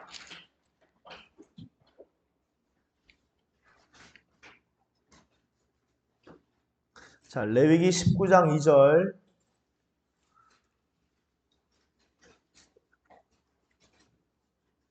같이 읽겠습니다. 시작. 너는 이스라엘 자손의 온 회중에게 말하여 이르라. 너희는 거룩하라. 나 여호와 너희 하나님이 거룩함이니라. 아멘. 자, 레위기의 핵심은 거룩이에요. 그래서 레위기의 초반부는 희생제사, 예배에 대해서 말하고 중반부부터 후반까지는 거룩의 원리, 즉 거룩에 대해서 이야기를 합니다. 예배의 삶과 거룩의 삶이 레위기에서 아주 중요하게 다루고 있고요. 이따 또 뒤에 보겠지만 이 정도 하고 넘어가고 4-3으로 가시면 제목이 이렇게 되어 있습니다. 대제사장은 살아있는 성막이다. 그리고 괄호에 예수님은 대제사장이시며 성막 성전 교회 그 자체시다.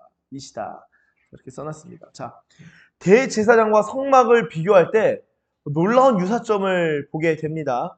자, 대제사장은요. 대제사장의 옷을 제작하는데 누가 제작하냐? 지혜의 영이 충만한 자가 제작하라. 그렇게 되어 있는데 성막도 마찬가지예요. 성막을 누가 제작하냐? 지혜의 영이 충만한 자가 제작하라. 그리고 에보트. 겉옷은 뭘로 만드냐? 금실, 청색, 자색, 홍색, 실로 만듭니다. 성막에 있는 휘장의 경우는 금실, 청색, 자색, 홍색, 실로 만듭니다. 또 참 흥미롭죠. 그 다음에 12지파 관련해서는 10이라는 수가 이제 대제사장과 성막에 나타나는데요. 판결 흉패는 이제 보석, 나중에 이제 사진을 보시면은 이제 대본에 아실 수 있겠는데, 구글에 대제사장 복장 치면은 그냥 쫙 나옵니다. 나중에 보시면 됩니다. 견대가 어디죠? 이 어깨 쪽입니다. 견대. 여기에 호마노는 이제 보석인데, 괄호하고 이름 되어 있는 것은 이 견대 쪽에 이스라엘 12지파의 이름을 새겨서 물려놨어요. 이렇게. 그러니까 여기 양쪽에. 그러니까 이스라엘 지파가 6개 지파가 어깨에 있는 겁니다. 그리고 판결 흉패는 이 가슴 부위에 판결 흉패도 이것도 정사각형 구조다. 그래서 12개의 보석이 있습니다. 12개의 보석. 12지파처럼. 그리고 이 보석 안에 뭘 넣어 놓냐? 밑에 보면 우림과 둠밈. 예, 우림은 히브리어 오르가 빛입니다. 빛. 거기서 아마 오르에서 나온 파생된 말이 아닐까, 우림이. 그리고 둠밈은 탐, 이런 게 온순한, 온전한 이라는 뜻인데, 둠밈, 그래서 진리와 완전. 그래서 우림과 둠밈이라는 것은 이제 학자들이 추정컨대 그 주사위 있잖아요. 주사위. 제비 이렇게 주사위 던지듯이 아마 그런 아주 작은 기물이지 않을까. 이것을 판결 흉패에 넣어놨는데 이름이 우림과 둠밈. 그러니까 완전한 빛이죠. 대제사장 안에는 대제사장 겉면에는 판결 흉패 12보석이 있고 그 안에는 완전한 이 빛이 있다. 완전과 빛과 완전이 있다. 그리고 대제사장은 이 관 전면 이마 쪽에 관에다가 여호와께 성결이라고 써놓은 이 띠를 차고 하나님 앞에 서게 했어요. 그러니까 이마에는 그래서 막 이렇게 성경 보면 이마에 뭐를 새긴다, 손에 새긴다 이런 것들이 이미 구약에 나오는 개념입니다. 구약의 여호와께 성결이라는 대제사장 관련된 거죠. 자, 성막도 아까 견대에 그 6개에서 이스라엘 이름을 붙여놓은 것처럼 성막이 아까 그 지성소 말고 성소가 있었죠. 성소에 보시면 진설병 이게 뭡니까? 이게 용어가 이제 너무 그 한자 용어라서 어렵지만 그냥 떡이에요, 떡. 그 떡. 약간 호떡 느낌처럼 생긴 그 떡을 12개를 6개에서 두 줄로 6개.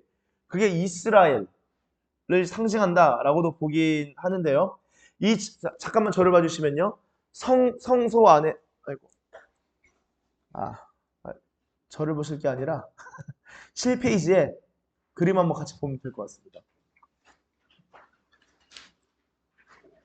좀 또렷한 그림을 보세요. 성소에 3가지가 있네요. 어떤 게 있습니까? 분향단, 떡상, 등잔대. 자, 분향대에서는 분향이 막 올라가니까 연기가 있겠죠. 연기는 구름을 떠올리게 합니다. 하나님의 임재. 그래서 함부로 나아갈 수 없는 그리고 기도를 상징하죠. 이 불을 피워 놓습니다. 떡상에는 6개에서 12개의 떡이 있죠. 이스라엘의 12지파를 상징한다. 맞은편에는 등잔대가 있네요. 등잔대는 몇 개인가요? 등잔대가 어떻게 생겼냐? 이걸 메노라라고 하면 메노라. 하나, 둘, 셋, 넷, 다섯, 여섯, 일곱. 그래서 이거 보셨을 거예요.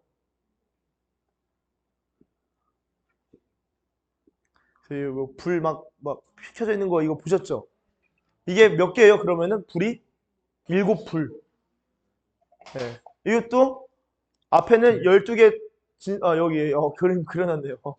예언적인 그림인가? 네, 죄송합니다. 떡 몇 개요? 12개. 그럼 불 몇 개요? 7개. 여기도 완전수가 들어가 있네요. 네, 다 들어가 있습니다. 그리고 지성소는 10규빗. 그리고 20도 10의 배수인 거죠. 자, 그러면 이게 7빛이 이제 요한계시록 한번 가볼까요?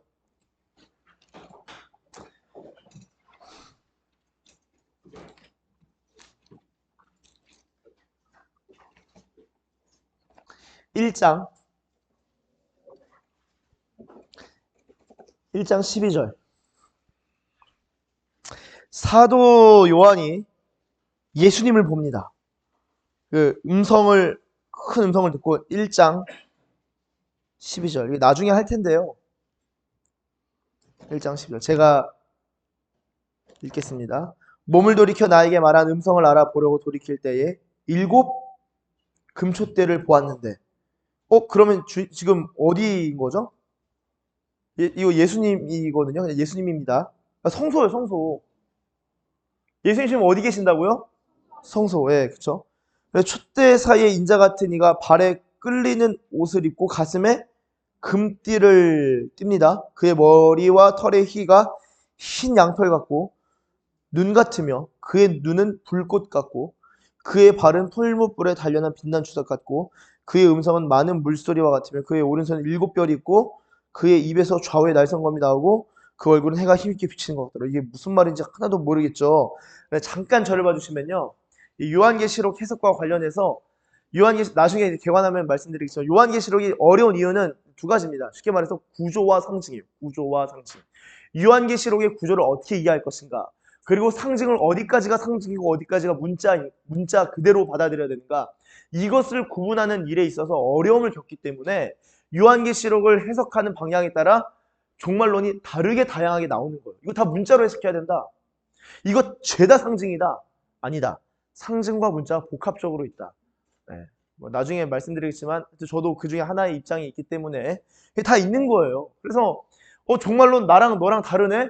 내가 진리고 넌 틀리면 할 수가 없습니다. 해석이 다 다양하기 때문에. 그렇기 때문에 나중에 요한계시록 하시면 그런 것들을 좀 설명드리겠지만, 여기서 말하는 그럼 금촛대는 뭘 상징하냐?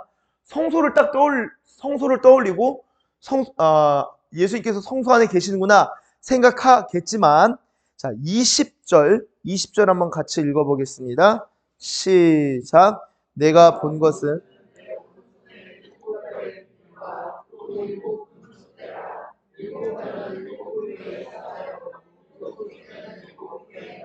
아멘. 자, 7촛대는 뭐라고요? 7교회다. 그러니까 상징을 요한계시록 본문 안에 있는 상징을 본문 자체가 해석을 합니다. 이거를 뒤틀으시면 안 돼요. 7촛대 이거 성소에 있는 메노라지 뭔 교회야? 아닙니다. 본문이 말하고 있는 거를 그대로 따라가셔야 돼요. 그렇다고 이 구약에 나와 있는 7촛대 죄다 다 교회다 라고 말하기는 어렵습니다. 요한계시록 안에서는 일단 해석이 가능하고요. 이것을 좀 더 확장시킬 수 있는지는 상황에 따라 봐야겠지만, 이 7촛대와 관련해서 이 7 불과 관련해서 빛, 그다음에 진리, 그다음에 여호와의 눈이 몇 개일까요? 하나님의 눈은 성경에 다 나옵니다. 7개로 나옵니다. 7개. 근데 여호와의 눈이 7개인데 다시 어린 양의 눈. 어린 양의 눈이 7개인데 왜 그럼 7개냐? 온 땅에 두루 감찰하는 7 영이더라. 그래서 눈을 영으로 표현합니다. 눈이 그러니까 영을 표현할 수가 없으니까 눈이란 단어로 표현을 한 거예요. 영이 오늘 감찰한다라고 했죠? 감찰한다 그랬는데 이 어린 양에게는 7 눈이 있고 7 뿔이 있다라고 계시록에서 말해요. 7 뿔은 이제 권세를 말하죠. 그것도 이제 거기선 권세를 말하는지 뭘 말하는지 나중에 좀 같이 볼 건데요. 7 영은 7 눈은 7 영이다. 온 땅을 두루 감찰하는. 그 말은 이 세상의 모든 것들을 하나님께서 다 감찰하신다는 거예요. 영들이 가서 다 본다는 거예요. 네. 이런 개념들이 성경에 있고 이 7이라는 수, 10이라는 수가 이 안에도 들어 있음을 볼 수 있게 됩니다. 그래서 그렇게 확인이 가능하시고요. 자, 다시 4-3.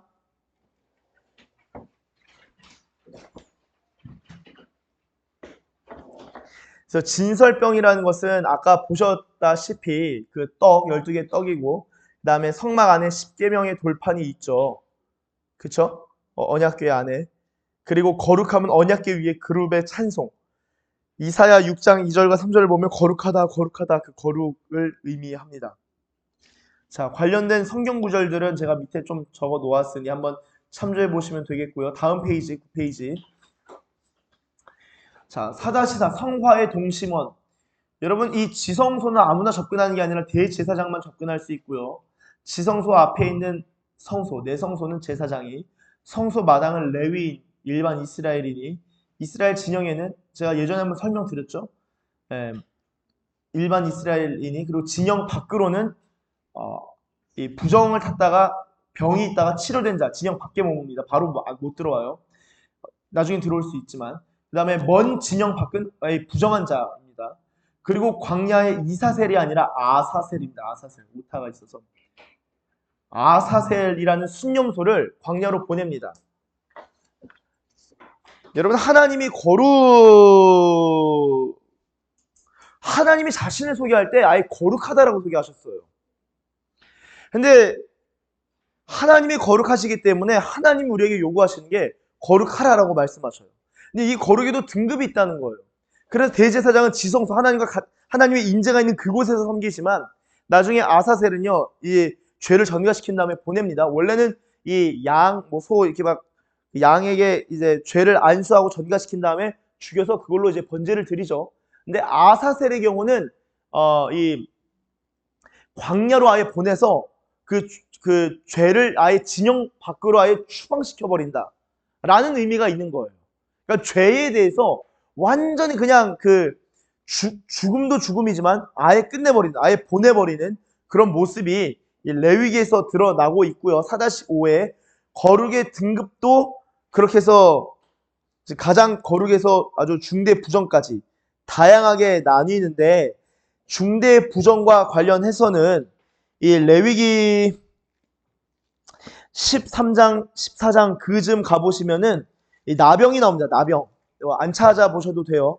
나병이 나오는데 유출병, 나병 이런 것들이 나오는데, 나병이라고 하면은 뭐라고 하죠? 한센시병? 네, 한센병. 이 수도 있고 아닐 수도 있다. 예. 그러니까 당시에는 피부병을 뭐라고 부를 수 없으니까 뭐죠? 버즘? 이게 아니면은 좀 껍질이 아니면은 또 뭐가 있죠? 아토피 하여튼 이런 건선 여러 가지 이런 것들을 그냥 다 나병이다라고 한 겁니다. 실제 한센병도 포함되겠죠. 그래서 이런 병은 진영 밖으로 추방되는 거에 딱 듣는다라고 할 때 뭐가 떠오르세요? 바로 아담의 추방. 아담이 에덴 동산으로부터 추방되죠. 예, 그래서 이 죄로 말미암아 나병을 원죄로 연결시키기도 합니다. 아예 보내버리는 그런 모습들을 볼 수 있습니다. 자, 그 거룩의 등급 밑에 별 하나가 있는데 우리 최기옥 집사님 혹시 위쪽 문단 한번 읽어주시면 감사하겠습니다. 거룩에도 등급이 있고 죄에도 정도가 있다. 레위인도 레위인이고 제사장도 레위인이고 대제사장도 레위인이지만 각각의 직무와 기능은 다르다. 예수 그리스도로 말미암아 우리는 거룩한 백성이 되었지만 하나님과 동행하면서 거룩의 깊이를 체험하는 것은 각자마다 다르다. 마찬가지로 예수 그리스도로 말미암아 우리에게 성령님께서 내주하시고 함께 하시지만 성령님의 감동을 느끼고 응답하는 것은 사람마다 제각각이다. 우리가 어느 정도 수준에서 살고 있는지는 하나님이 정하시기도 하지만 우리 스스로 정하기도 한다. 하나님께 우리의 삶을 드리는 것은 자원하는 것이다. 자원한다라는 말은 곧 스스로 원한다. 즉 스스로 정한다라는 의미이다. 우리가 주님께 드리는 헌신은 각각 정한 대로 하면 된다. 네, 지난주에도 이런 이야기 한번 나왔었던 것 같습니다. 관용, 헌신, 베품에 대해서. 각주 14번을 보시면 고린도후서 9장 7절. 우리 허 집사님 한번 읽어주시면 감사하겠습니다. 네. 고린도후서 9장 7절입니다. 각각 그 마음의 정한대로 하시고 이제품거나 억지로 하지 말지니 하나님은 즐겨내는 자를 사랑하십니다. 아멘. 자, 마음에 그냥 정하신 대로 하시면 됩니다. 그리고 모든 드림에 있어서 중요한 것은 이 즐거움이 동반돼요. 자, 출애굽기 35장 21절은 우리 주집사님 한번 읽어주시면 감사하겠습니다. 출애굽기 35장 21절. 마음이 감동된 모든 자와 지원하는 모든 자가 와서 수박을 짓기 위하여 그 중에서 쓸 모든 것을 위하여 거룩한 옷을 위하여 예물을 가져다가 여호와 앞에 드렸습니다. 아멘. 감사합니다. 마음이 감동된 모든 자와 자원하는 모든 자가 와서 회막을 짓기 위하여. 회막을 누가 지어가냐? 감동이 있고 자원하는 마음이 있으면은 하나님의 교회, 회막, 성막을 지어갈 수 있는 겁니다. 자, 시편 51편 12절 제가 읽겠습니다. 주의 구원의 즐거움을 내게 회복시켜 주시고 자원하는 심령을 주사 나를 붙드소서. 정한 대로 마음에 자원하는 대로 하시면 되겠습니다. 자, 밑에 문단은 우리 순 집사님 한번 읽어주시면 감사하겠습니다. 죄도 마찬가지다. 죄도 마찬가지다. 누군가는 작은 실수에도 이때에 있는 사람을 괴로워 한다. 그러나 누군가는 상대방에게 줄 수 없는 피해를 입히고 또한 미치고 살아간다. 우리가 만약 성령님과 살아있는 교제를 나누고 진행한다면 죄에 대한 감각도 그만큼 예민해질 것이다. 그런 사람은 양심에 있어서도 진실하며 성령의 음성을 듣기에 앞서 양심의 소리에 듣기 않는 사람일 것이다. 그러나 양심을 무시하고 성령의 감정을 외면하면 성령의 소멸을 당하게 될 것이다. 기억하라. 하나님께서는 자신의 자녀들에게 신앙심도 난다. 신양심을 주신다고 했다. 네, 하나님께서 신앙심도 주시는데요. 양심을 새롭게 하시죠. 거듭남의 역사를 경험하면 새로운 양심을 주신다라는 것을 알 수 있겠습니다. 자, 다음으로 넘어가시면 민수기.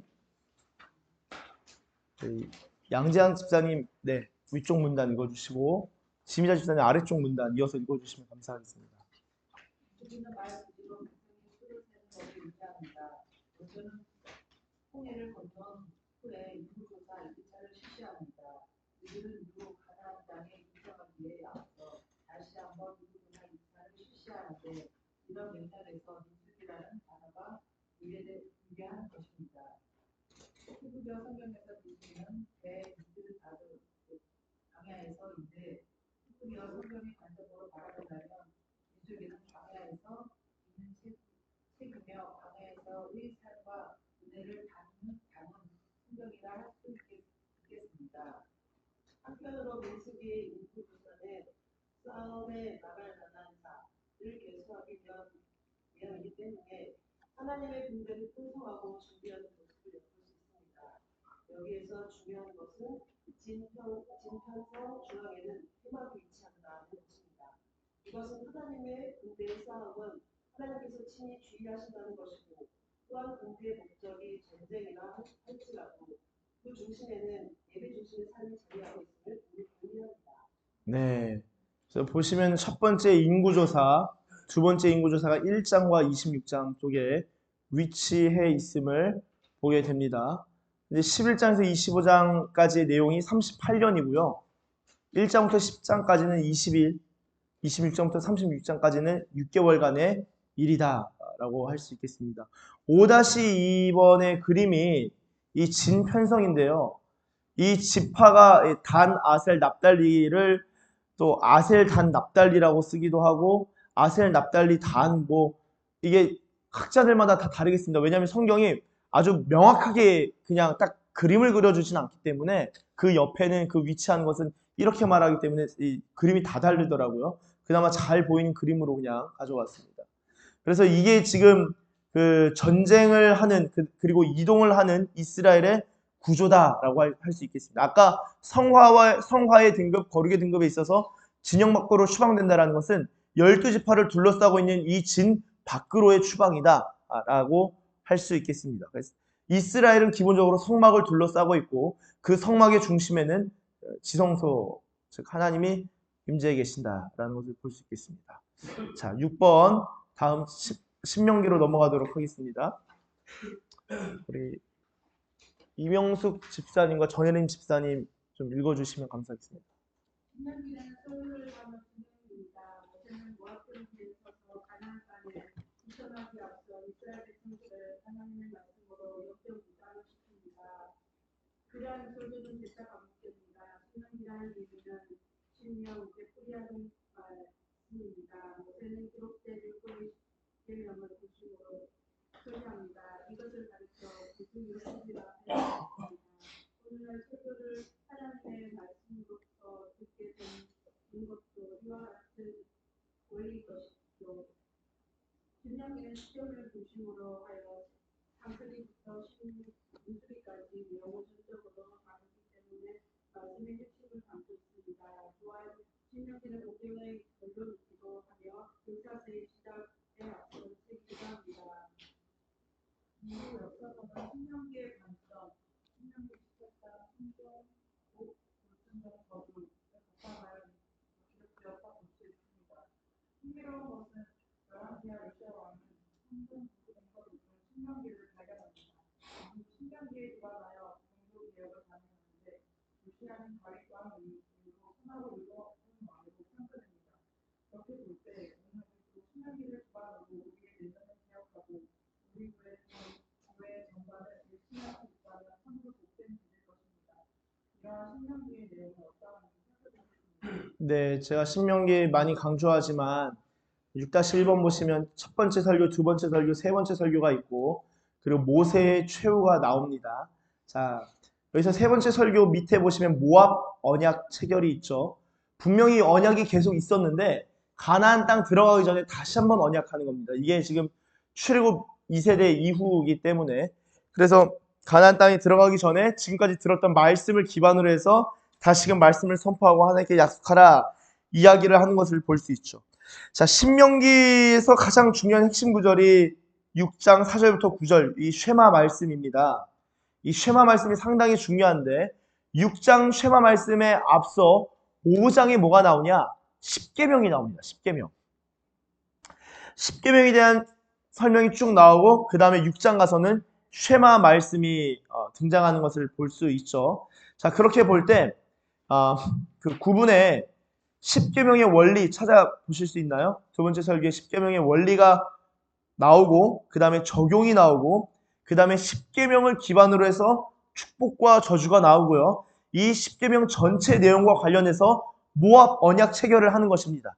자, 10계명이 중요합니까? 아니면 안 중요합니까? 상당히 중요하죠. 자, 그러면은 이 마지막 6-2번 들어가기 전에 한 가지 좀 설명을 좀 드리자면요.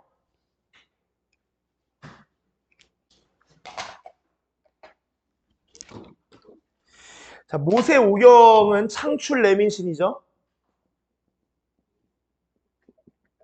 모세오경의 중간에 있는 것은 레위기입니다. 레위기 중간에 있는 것은 무엇이었죠? 대단하신데요. 16장의 내용은 무엇이었습니까? 속죄. 그래서 이 자체를 뭐라고 한다고요? 히브리어로는 토라는 뭐라고요? 가르침. 하나님 백성들한테 진짜 하시고 싶은 말씀이 쫙 있는데 그 중에 가운데 위치한 것은 하나님의 법, 하나님의 말씀, 하나님의 율법의 말씀들, 규정들, 조항들인데 그 중에서도 가운데는 속죄가 위치해 있다. 자, 그런데 잘 보시면 일단 이거 출애굽기를 좀 따로 떼어서 본다면은 첫 번째는 출애굽을 했죠. 구원입니다. 구원. 이후에 뭐가 있었죠? 율법 수여가 있었죠. 그리고 성막 건축이 있습니다. 이게 출애굽기 전체 내용이에요. 세 부분으로 나눈 겁니다. 출애굽이 구원에 대한 거라면 율법 수여는 말씀에 대한 것이죠. 구원받은 사람이 어떻게 살아가야 되냐? 말씀으로 살아가야 된다. 그럼 말씀으로 살아가는 삶의 구체적인 행위는 뭐냐? 그 삶은 성막, 하나님을 예배하는 삶을 중심으로 한다. 이게 출애굽기 안에 있습니다. 그리고 이때 율법 수여는 무엇이다? 10계명이다. 근데 이것을 출애굽기에서 볼 수 있고요. 볼 수 있는데 레위기에서는 이 10계명을 실제로 두 가지로 나눴었죠. 정리하면서 이야기하는 거예요. 어떻게 두 가지로 나뉘죠? 초반부는 희생제사, 그냥 제사로 쓰겠습니다. 제사에 대한 것이고 두 번째는 무엇이었죠? 거룩에 대한 거였죠. 거룩. 이것도 마찬가지입니다. 이 예배와 그 다음에 이 거룩은 내가 청년이 어떻게 자신 행실을 깨끗게 하리까? 주의 말씀만 지킬 따름이니이다. 거룩의 삶은 기본적으로 말씀에 순종하는 삶이에요. 말씀. 여기서도 예배와 말씀이 엮여져서 나옵니다. 그쵸? 자, 그러면은 물론 이 가운데에 이 속죄가 자리하고 있고요. 자, 그리고 나서 우리 이제 지금 신명기 왔는데요. 신명기 와서 세 번의 설교가 있고 마지막에 언약 체결, 모압 언약 체결을 한다고 하는데 신명기 앞서 이미 언약의 말씀들이 쭉 선포가 된 거예요. 계명들이, 율례들이. 그럼 신명기는 이것을 정리하면서 이 말씀을 토대로 선포하는데, 자, 말이 그 책이 처음 쓸 때가 짧을까요? 다시. 처음 쓸 때가 길까요? 아니면 진행하면서 점점 길어질까요? 얘가 말이 좀 이렇게 말이 제가 꼬이네요. 예. 말을 하다 보면 길어지는 것이고 글을 쓰다 보면 길어지는 것입니다. 그렇죠? 그러니까 신명기가 이 말씀들을 기반으로 하면서도 모세가 구두로 이 말씀을 선포하고 설교할 때 살이 붙어가는 거예요. 그러니까 신명기가 십계명에 있는 십계명과 앞에 있는 내용들과 같으면서도 보다 더 보완되는 부분 그리고 추가되는 부분이 있겠죠. 그런 말씀을 토대로 언약을 맺는 것입니다. 그때 여기서 중요한 것은 이 세 가지가 같이 간다. 신명기에서도 말씀을 따르는 삶, 순종하냐 불순종하냐, 예배, 우상 숭배하냐 안 하냐, 그리고 구원. 너희가 어떻게 구원받았는지 기억해라. 이 세 가지 키워드가 신명기에 가서도 반복적으로 재생되고 나타난다라는 것을 볼 수 있죠. 그래서 이 신명기까지의 내용 전체 모세오경에는 하나님의 말씀이 가장 중요한 키워드고 그 가운데는 그중에는 구원과 예배에 대한 삶 그리고 아주 핵심에는 하나님께서 용납하시는 속죄의 내용이 있다라는 것입니다. 6-2번은 그 십계명이 출애굽기에도 나오고 신명기에도 나오는데요. 제4계명과 관련돼서 차이가 좀 있습니다. 제가 읽겠습니다. 자, 거기 보면 1번은 제4계명, 안식일을 기억하여 거룩히 지키라. 이 계명을 왜 지켜야 되냐라고 할 때 출애굽기는 이렇게 제시해요. 안식일 준수의 이유로서 제가 밑에 각주 18번 보시면은 출애굽기 20장 11절 먼저 읽겠습니다. 이는 엿새 동안에 나 여호와가 하늘과 땅과 바다와 그 가운데 모든 것을 만들고 일곱째 날에 쉬었습니다. 그러므로 나 여호와가 안식일을 복되게 하여 그날을 거룩하게 하였느니라. 창조와 관련돼서 이야기를 하네요.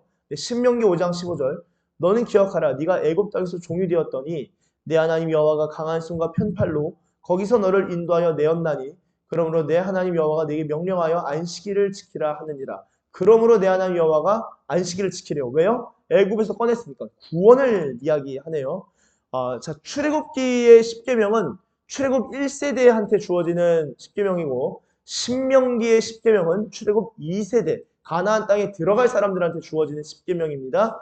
차이는 출애굽기의 십계명은 창조, 안식일에 대해서 창조가 제시되고요. 이것은 우리가 하나님의 형상으로 사는 삶에는 안식일이 포함되어 있다. 우리의 근원이 하나님께 있다라는 것을 확인할 수 있는 것과 신명기 십계명은 안식일을 준수해야 되는 이유, 동기, 그 기준으로서는 이제 구원이 제시되죠. 이거는 고된 노동, 애굽의 압제로부터의 쉼을 의미하고 안식일을 지킴으로써 우리가 노동 중심의 삶이 아니라 구원과 예배를 중심으로 사는 삶을 확인하는 것임을 알 수 있다라고 볼 수 있겠습니다.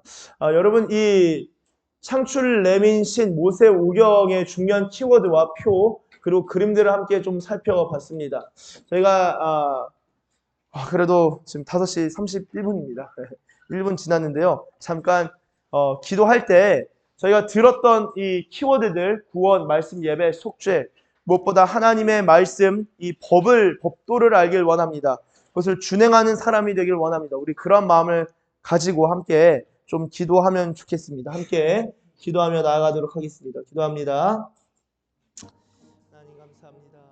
주님, 하나님 한 사람 한 사람 가운데 말씀하여 주시고 하나님의 영광을 위하여 사랑하는 자들 되게 하여 주시옵소서.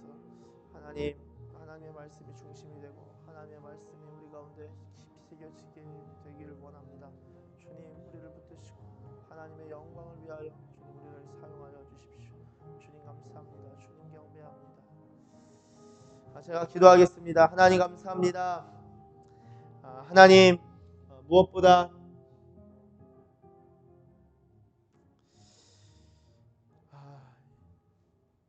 그냥 어려운 성경이 아니라 이 성경이 하나님의 계획과 설계와 의도와 디자인이 있고 그 안에서 하나님의 말씀 단어들이 살아있는 하나님의 말씀임을 주님 우리가 고백합니다.